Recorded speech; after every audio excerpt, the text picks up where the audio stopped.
C'est l'exemple d'un guichet bancaire où des clients arrivent suivant une interarrivée exponentielle de moyenne 7 minutes. Le temps de service au guichet suit une loi normale de moyenne 10 minutes et d'écart type 2 minutes. Une fois que le client a été servi, il a une probabilité de 85% d'être satisfait et donc de quitter le système. Dans 15% des cas restants, le client demande un service supplémentaire dans le même guichet. Le temps de service supplémentaire suit une loi normale de moyenne 40 minutes et d'écart type 7 minutes. On suppose que la capacité de la salle d'attente de cette banque et donc de la file d'attente pour le service au guichet est infinie.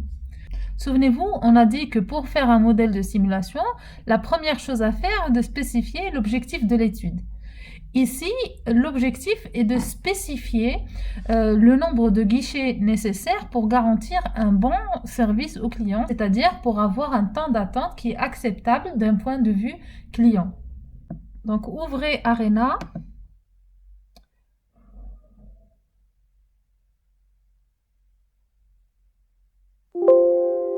Ok, donc voilà ce qui s'affiche donc en premier.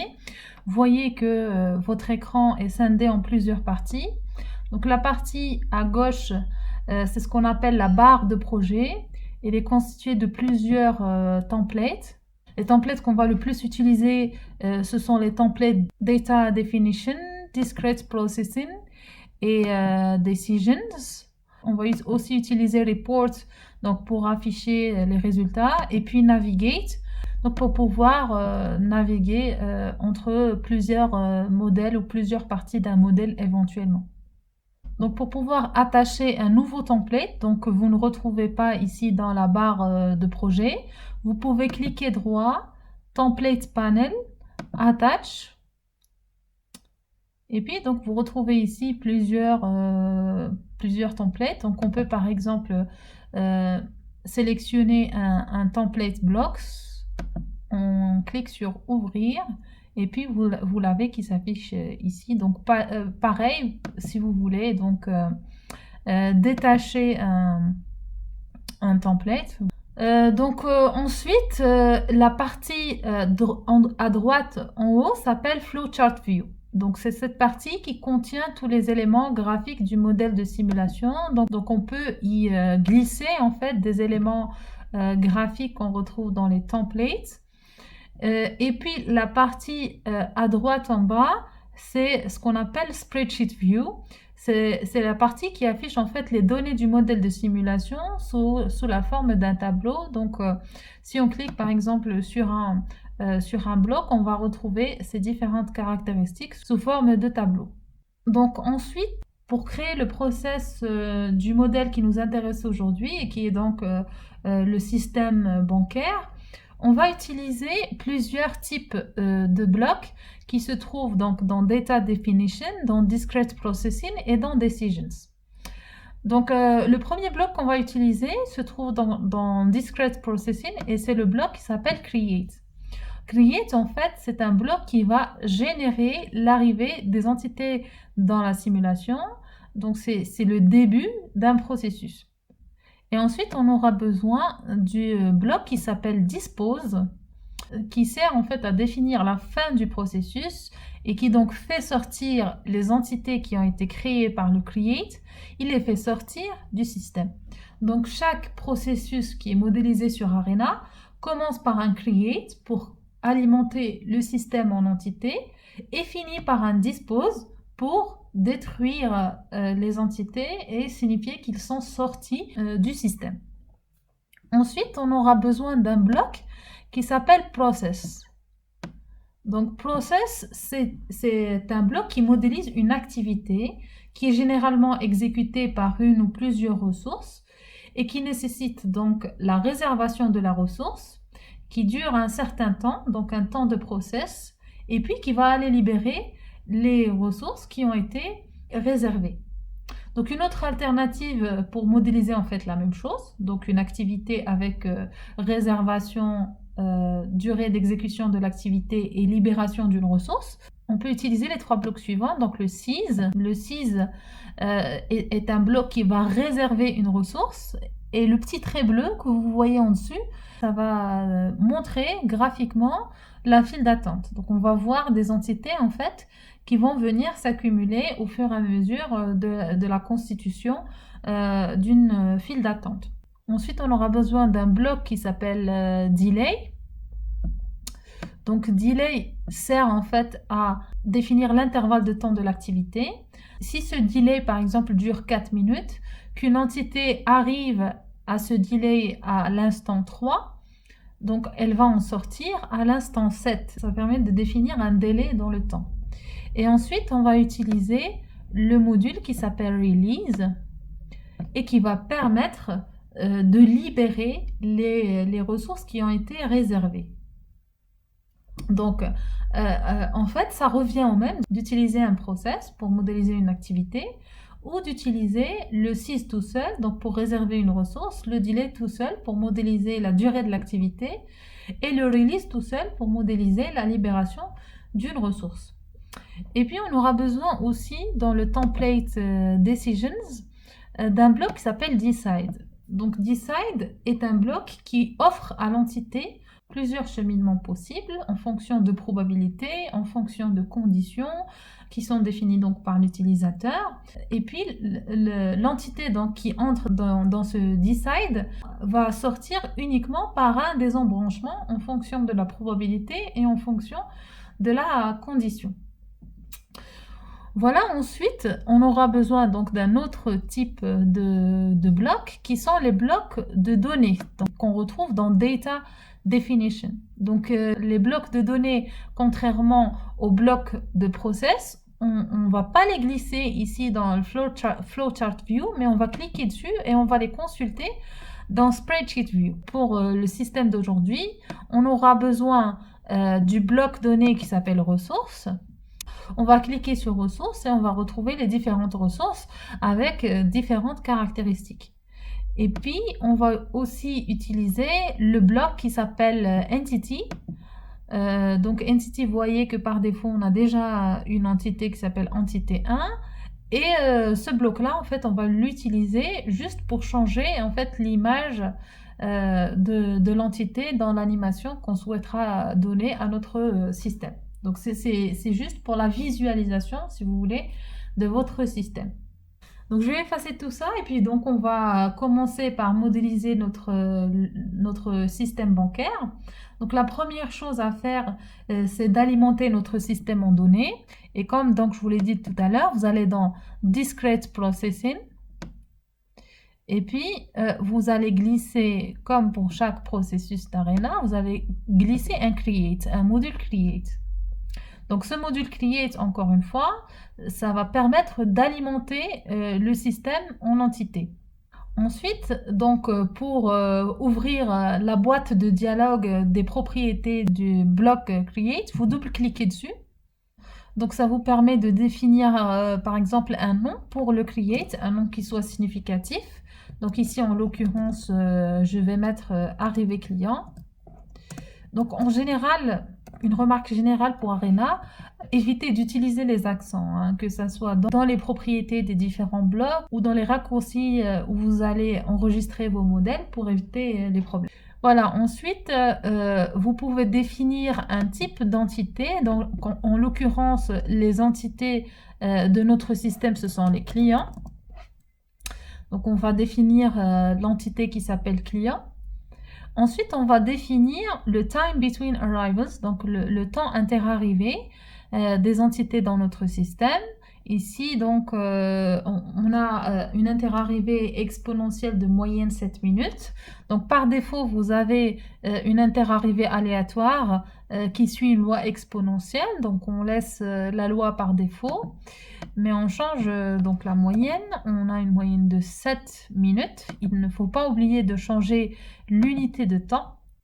J'insiste sur l'unité de temps parce que une erreur vraiment très classique, lorsqu'on oublie de changer l'unité de temps, on aura un modèle où il y aura beaucoup trop d'entités qui se cumulent et votre modèle ne voudra pas s'exécuter.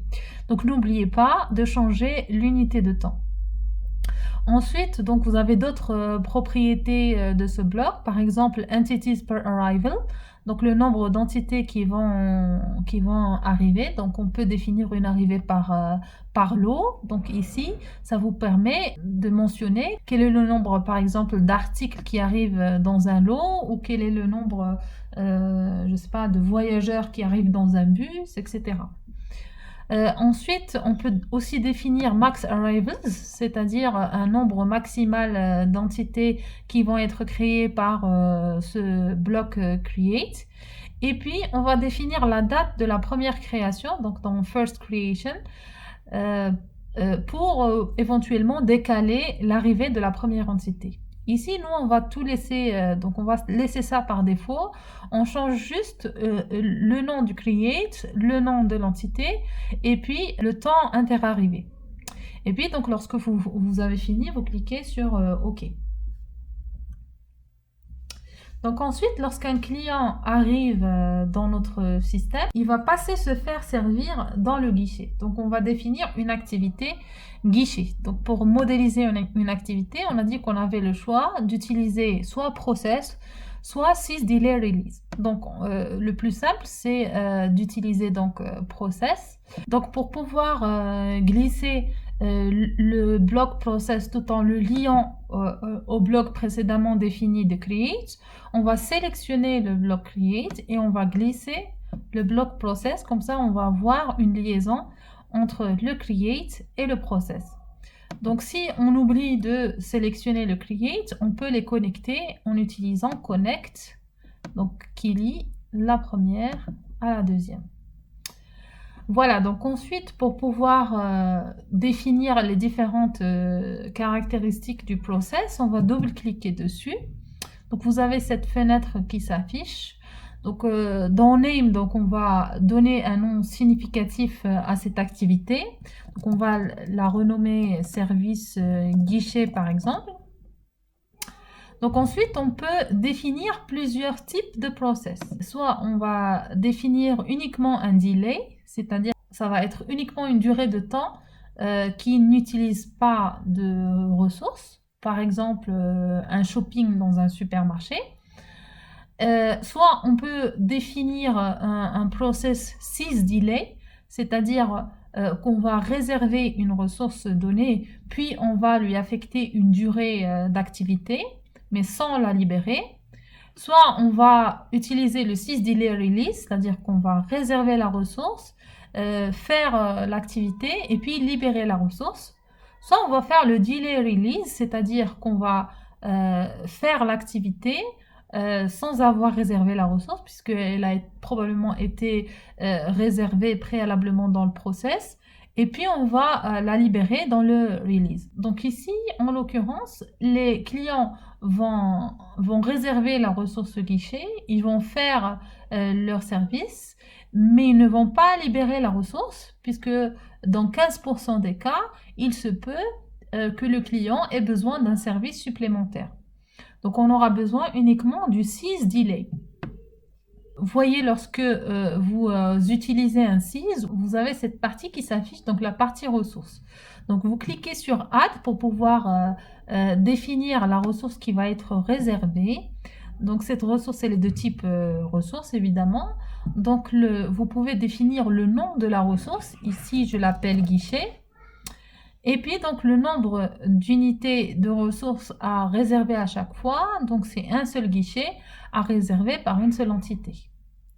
Donc, je clique sur OK. Ensuite, ici, je vais devoir définir, en fait, la durée de l'activité. Donc, ici, la durée de l'activité, il suit une loi normale, de moyenne 10 et d'écart type 2 minutes. Bien évidemment, ne pas oublier, encore une fois, de changer l'unité de temps, c'est très important. Donc voilà, on aura défini toutes les propriétés du process. Donc ici, si vous avez remarqué, c'est qu'on n'a pas parlé du nombre de ressources. Donc vous allez dans Data Definition, vous allez dans le bloc qui s'appelle ressources, vous cliquez dessus et donc vous avez ici les ressources que vous avez dans votre système. Ici en l'occurrence on a une seule ressource qui s'appelle guichet. Donc le type de cette ressource-là, ça peut être une ressource avec une capacité fixe ou une ressource qui a un emploi du temps prédéterminé. Donc ici en l'occurrence on a uniquement une capacité fixe avec trois guichets qui sont programmés. Donc c'est le but de notre étude, c'est de voir en fait si 3 guichets sont suffisants ou pas pour donner un service satisfaisant au client. Ensuite, ce qu'on peut faire, c'est de définir un salaire horaire pour nos ressources. En fait, un coût horaire pour chacune des ressources. Donc, on va par exemple entrer 120 dirhams par heure quand la ressource est occupée et 120 dirhams par heure aussi lorsque la ressource est libre. Indifféremment, la ressource elle est payée, qu'elle soit libre ou qu'elle soit occupée. Donc on définit donc 120 dirhams par heure comme salaire horaire de la ressource pour pouvoir derrière avoir des statistiques ou en tout cas des KPI concernant le coût de notre système. Donc ensuite, le client est venu, il a réservé la ressource guichet, il a fait son service initial dans le guichet, donc qui a duré un temps qui suit une normale 10-2. Donc dans 85% des cas, le client est satisfait, il va directement sortir du système. Par contre, dans 15% des cas, le client va demander un service supplémentaire. Donc ici, il y a un choix à faire. Donc dès qu'il s'agit de choix, on va aller dans le template Decisions. Ici, le bloc Process est sélectionné. Donc on va glisser Undecided et il y est raccordé automatiquement. Donc comme d'habitude, pour afficher donc les propriétés du Decide, on va double-cliquer dessus. Donc on va lui donner un nom qui soit significatif. Par exemple, besoin de service additionnel. Dans le type, en fait, il y a plusieurs possibilités. Donc, comme je vous l'ai dit tout à l'heure, soit on décide en fonction d'une probabilité, soit on décide en fonction d'une condition. Donc, si on a uniquement deux choix à faire suivant des probabilités, on va choisir le two-way by chance. Si on va décider, on a uniquement deux choix, mais qu'on va décider en fonction d'une condition, on va faire two-way by condition. Si il y a plus que deux choix, que ce soit suivant des probabilités ou par des conditions, on va choisir NY by chance ou NY by condition. Donc ici, en l'occurrence, on a uniquement deux choix à faire. Est-ce qu'on a besoin d'un service additionnel ou pas, suivant une probabilité. Donc on va utiliser le two-way by chance. Donc si besoin d'un service additionnel, c'est-à-dire que dans 15% des cas, ça va être vrai, dans 85% des cas, ça va être faux. Donc OK. Donc ici, dans la branche True du Decide, on va avoir les 15% de clients qui vont avoir besoin d'un service additionnel. Et dans la branche False du Decide, on va avoir les 85% d'entités qui n'ont pas besoin de service additionnel. Donc lorsque le client a besoin d'un service additionnel, c'est-à-dire qu'il va passer encore un laps de temps à faire ce service-là tout en utilisant la ressource guichet, et puis à la fin de ce service-là, la ressource guichet va être libérée. Donc on aura besoin, donc vous cliquez toujours sur le Decide et on aura besoin d'un bloc Process. Donc il va être lié à la branche True par défaut. Donc c'est ce dont on a besoin. Donc dans 15% des cas, on va avoir un service additionnel, une activité service additionnel. Donc on va l'appeler service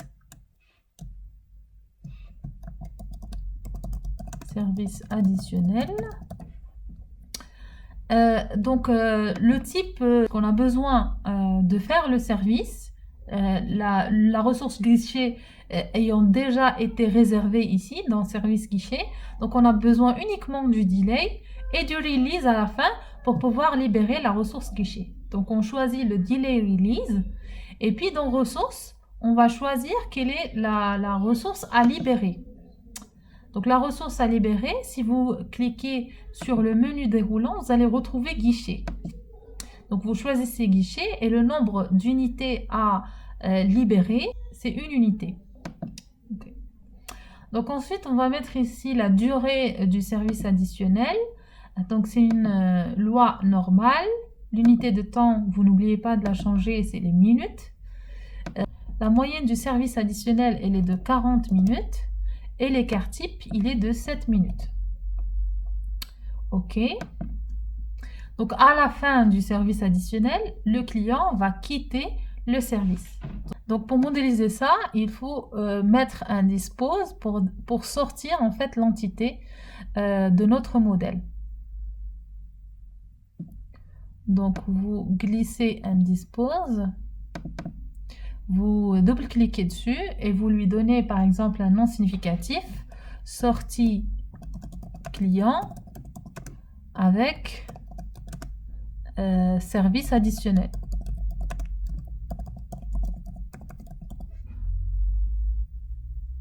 OK. Donc ensuite, il nous reste donc la branche false du decide, c'est-à-dire les 85% de clients qui ont été satisfaits, qui n'ont pas besoin de service additionnel.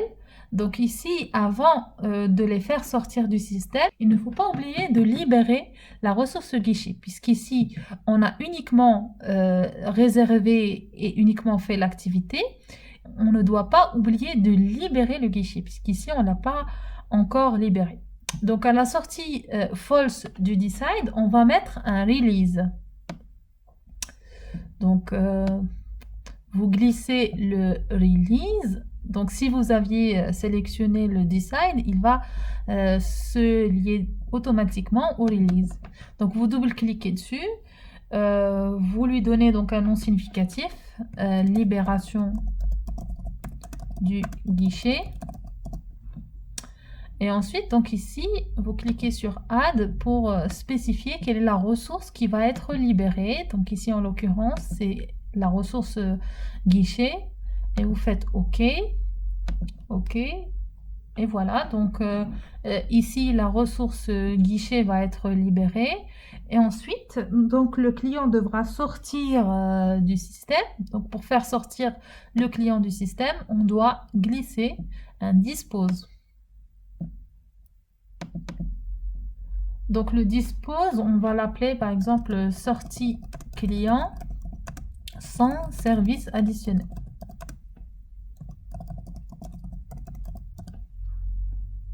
OK. Donc maintenant, en fait, vous avez complété en fait toute l'expérience du client qui arrive dans le système, qui réserve une ressource guichet. Une fois que le guichet est libre, il va aller se faire servir pendant une durée normale de moyenne 10 et d'écart type 2. Donc dans le decide, on va décider donc dans 15% des cas de rajouter un service additionnel et dans 85% des cas de libérer le guichet. Dans le cas du true, donc des 15%, on va rajouter un service additionnel qui suit donc une loi normale de moyenne 40 d'écart type 7, puis on va libérer le guichet et puis on va faire sortir le client du système. Dans le cas où le client est satisfait, donc dans 85% des cas, on va juste libérer le guichet sans avoir besoin d'une autre activité et puis on va sortir le client du système. Donc on aura décrit toute l'expérience de l'entité à travers notre système. Donc ensuite, pour pouvoir exécuter votre modèle, vous allez dans l'onglet qui s'appelle Run, Setup, Project Parameters. Et donc, dans Project Parameters, vous pouvez donner donc un nom à votre modèle. Donc, on va l'appeler, par exemple, guichet bancaire.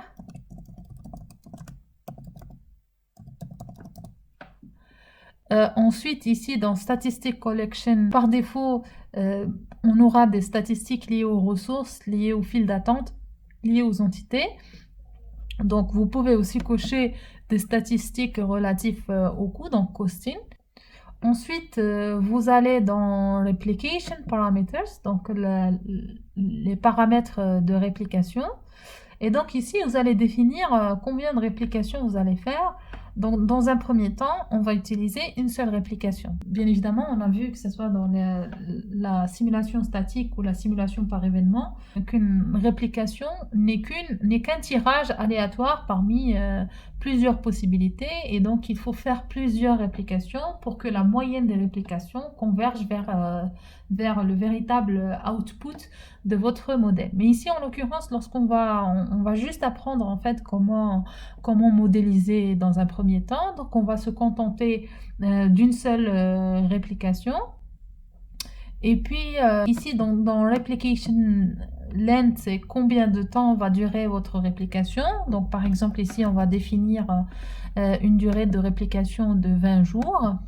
Puis dans Hours per Day, vous définissez le nombre d'heures d'ouverture par jour. Donc par exemple, on va mettre 8 heures.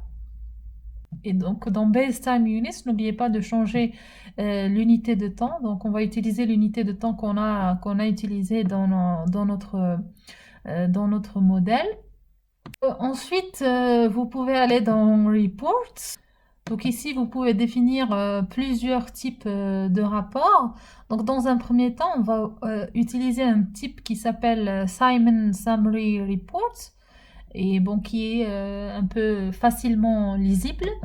Et ensuite, vous cliquez vous sélectionnez Always, c'est-à-dire que le rapport, il va toujours s'afficher donc sans vous demander. Et ensuite, donc vous cliquez sur OK.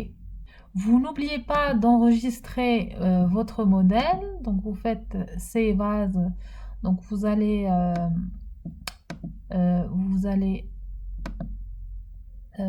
par exemple créer un nouveau dossier qui s'appelle guichet bancaire. Et donc vous enregistrez votre modèle. Donc voilà, maintenant notre modèle est paramétré. Vous pouvez donc lancer votre simulation en cliquant sur Go ou en cliquant sur F5.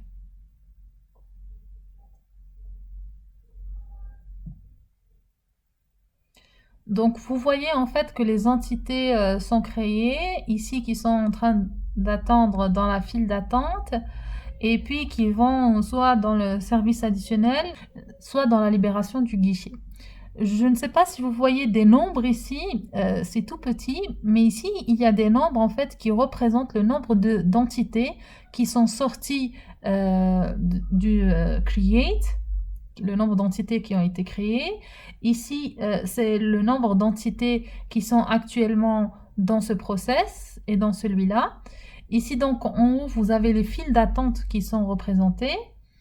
Donc ici, c'est le nombre d'entités qui sont sorties de cet embranchement, donc false du decide, et ici, de l'embranchement true du decide. Et ici, donc c'est le nombre d'entités qui sont sorties du système par le premier dispose et par le deuxième dispose. Donc ensuite, à la fin de la réplication, vous allez avoir ce rapport. Donc c'est le rapport Simon. Donc la première question que je vais vous poser, c'est quel est le temps de séjour moyen des clients dans le système? Donc le temps de séjour moyen des clients dans le système, c'est une statistique qui est relative à l'entité client. Donc vous allez la retrouver dans client.totaltime. Donc ici vous avez l'average, la moyenne. Donc en moyenne, un client va séjourner dans le système 30,024 minutes avec un écart type de 5,0258 minutes.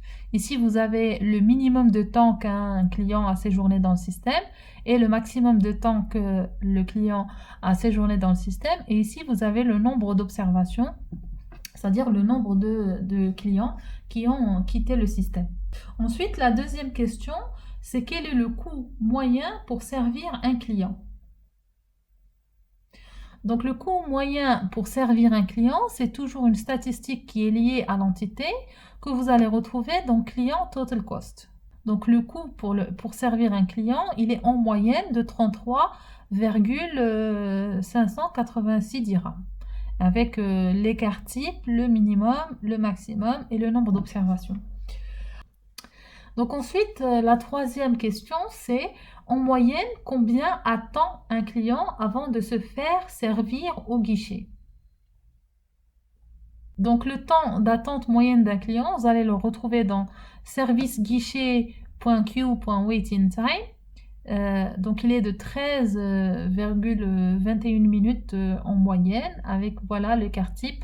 Le minimum, donc au minimum un client n'attend pas, donc il arrive, il se fait servir directement. Au maximum, donc un client a attendu 89 minutes et le nombre d'observations c'est 1370, c'est-à-dire en fait qu'il y a deux entités qui ont fini l'attente mais qui n'ont pas encore fini le service. Donc ensuite, la quatrième question, c'est quel est le nombre maximal de clients qui attendent pour être servis? Donc effectivement, le nombre maximal de clients qui attendent pour être servis, vous allez le retrouver dans service guichet queue numbering queue. Donc ça, c'est le nombre de clients dans la file d'attente. En moyenne, c'est 1,88. Mais puisqu'il est demandé le maximum, donc c'est 16 clients, la taille maximale de la file d'attente, elle est de 16 clients. Finalement, donc la dernière question, c'est quel est le taux d'utilisation moyen des guichets? Donc effectivement, vous allez retrouver dans guichet.utilization. Et donc en moyenne, on a un taux d'utilisation des guichets qui est de 79,93%. Ensuite, donc vous fermez votre rapport, vous allez dans votre modèle, donc vous arrêtez votre modèle et donc ce qu'on souhaite faire maintenant, c'est d'animer notre simulation. Donc pour animer notre simulation, on va représenter la file d'attente des clients et on va représenter les ressources graphiquement. Donc on va commencer par représenter les ressources. Donc vous allez dans Animate, vous cliquez donc sur ressources et vous allez avoir donc cette fenêtre qui s'affiche. Donc vous avez l'identifiant de la ressource. Donc dans le menu déroulant, vous allez retrouver la seule ressource du système qui est le guichet. Donc ensuite, on va lui attribuer une image, suivant qu'elle soit libre, une image qui la représente lorsqu'elle est libre et une image qui la représente lorsqu'elle est occupée. Donc vous pouvez en fait sélectionner donc plusieurs répertoires. Donc pour sélectionner les répertoires, vous allez dans Open. Donc par exemple, ici, vu qu'on a un guichet avec une personne, on va sélectionner People. Par exemple, on va choisir cette image pour le guichet qui est libre et cette image pour le guichet qui est occupé. Donc on sélectionne l'image, on sélectionne l'état et puis on fait glisser. Donc la même chose, on sélectionne l'image, on sélectionne l'état de la ressource et on fait glisser. Donc voilà, ici vous avez donc l'image de la ressource qui est libre, ici l'image de la ressource qui est occupée. Donc puisque la ressource elle est disponible pendant toute la durée de simulation, et qu'on n'a pas défini de panne ou d'absence sur la ressource, donc on ne va pas utiliser ces deux états-là. Ce que je vous demanderai aussi de faire, c'est de cocher cette case-là qui s'appelle Seize Area. Et donc cette Seize Area, en fait, ça permet de représenter un client, de représenter graphiquement un client qui est en train de se faire servir au guichet. Donc lorsque vous avez fini, vous cliquez sur OK. Ça vous donne en fait un curseur que vous allez mettre ici. Donc vous allez mettre dans le flowchart view. Donc vous pouvez agrandir votre ressource. Vous pouvez la déplacer aussi. Donc ici, vous avez la ressource. Donc en face, on souhaiterait avoir une file d'attente. On souhaiterait avoir une file d'attente de clients. Donc la file d'attente, elle est modélisée par ce petit trait, comme je vous l'avais expliqué. Donc on peut redimensionner pour pouvoir avoir une file d'attente en face de la ressource. Ensuite, on va aller changer l'image de l'entité, puisque par défaut, on a des rapports. Donc ici, en l'occurrence, ce ne sont pas des rapports, mais des clients. Donc on va aller dans le template Data Definition et on va sélectionner Entity. Donc l'entité qui a été définie dans notre système, c'est l'entité client. Donc par défaut, on a une image de rapport, donc c'est Picture Report. Donc vous allez la changer par exemple à Picture Person. Comme ça, donc on aura vraiment des personnes qu'on va voir arriver. Donc voilà, donc vous pouvez enregistrer votre modèle, puis vous allez dans Run et vous allez lancer votre simulation. Donc vous pouvez voir en fait votre file d'attente s'animer et puis voilà le client qui est en train de se faire servir par le guichet. Donc en fait vous pouvez remarquer que un seul type de ressource est modélisable par une seule image. Donc si on avait voulu représenter les 3 guichets, il aurait fallu définir guichet 1, guichet 2, guichet 3 dans le modèle. Ce que vous pouvez également faire, c'est de visualiser le comportement d'un output donné à travers donc des graphiques, des histogrammes, des graphes, etc. Donc pour ça, vous allez dans l'onglet qui s'appelle Animate, Chart, Histogramme. Donc ici dans Expression, vous allez spécifier quel est l'indicateur à suivre. Donc pour ça, ce que vous faites, c'est que vous cliquez droit et vous choisissez Bold Expression. Donc ici, vous avez donc un certain nombre de KPI relatifs aux entités, aux process, aux files d'attente et aux ressources. Donc par exemple, si on souhaite visualiser donc le graphe des temps d'attente, donc on va choisir Entity Times et on va sélectionner par exemple Average Wait Time. On fait OK. Voilà, donc ça va visualiser le temps d'attente moyen des clients. Ensuite, donc vous allez spécifier la borne min de l'histogramme. Donc vous mettez 10 dans minimum et la borne max, donc vous mettez 100 et le nombre de cellules, vous mettez 9 de sorte à ce qu'on ait en fait des intervalles de type 10, 20, 20, 30, 30, 40 jusqu'à 90, 100. Et puis vous sélectionnez Exterior Sales, c'est-à-dire qu'il va inclure l'intervalle qui est inférieur à 10 minutes et l'intervalle qui est supérieur à 100 minutes. Ensuite, vous faites OK. Donc, comme pour la ressource, vous avez un curseur, donc vous allez cliquer et étendre votre histogramme. Donc, il ressemble à ça. Donc ensuite, vous allez dans Run et vous allez lancer votre simulation et vous allez voir en fait votre graphe. Ensuite, vous allez voir votre histogramme changer donc au fur et à mesure qu'il collecte les statistiques relatives au temps d'attente. Donc pour pouvoir avoir tous les temps d'attente de toutes les entités qui sont passées par la file d'attente durant toute la simulation, il faut retenir le dernier histogramme à la fin de la simulation.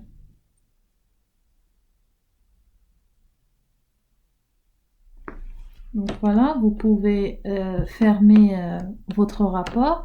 Donc vous voyez ici que la plupart des entités ont attendu entre 10 et 20 minutes. Il y en a certains qui ont attendu entre 0 et 10 minutes. Mais en tout cas, pas de temps d'attente, on va dire, excessif, entre guillemets. Maintenant, c'est à se poser des questions. Est-ce qu'on ne pourrait pas fonctionner uniquement avec 2 guichets ? Donc ce qui est facile avec la simulation, c'est qu'on peut aller tester le scénario qu'on veut, sans coût, rapidement.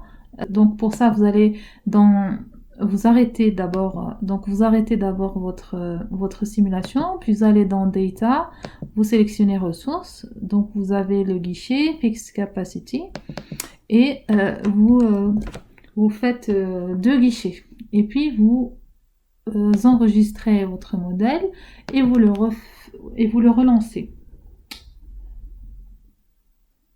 Donc, vous voyez en fait qu'on a des temps d'attente qui sont beaucoup trop longs, qui sont même supérieurs à 100 minutes et qui ne peuvent pas être acceptés par le client. Donc, avoir 2 guichets ne garantit pas un bon service. Vous voyez même qu'à un certain moment, donc, puisque la version étudiante, elle admet un maximum de 150 entités à la fois, donc les temps d'attente ont augmenté, et puis les entités n'arrivaient pas à se faire servir pour sortir du système, et on a eu des entités qui se sont accumulées, et puis ça a excédé 150 unités à un certain moment, et donc Arena nous a signalé une erreur. Donc on fait OK, close. Et on revient vers ça, donc on voit que 2 guichets, c'est pas bon, donc on arrête la simulation, et puis on va encore aller dans ressources, et on va peut-être tester un scénario avec 4 guichets pour voir quel est l'apport d'un 4e guichet sur les temps d'attente. Donc on va enregistrer, et puis on va relancer donc la simulation.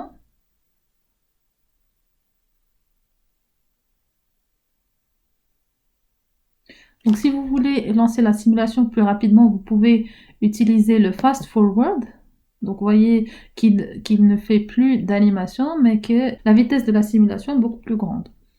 Donc vous voyez en fait que le profil des temps d'attente ont changé, donc il est devenu beaucoup plus homogène avec des temps d'attente inférieurs à 10 minutes, ce qui pourrait éventuellement représenter une qualité de service satisfaisante pour les clients.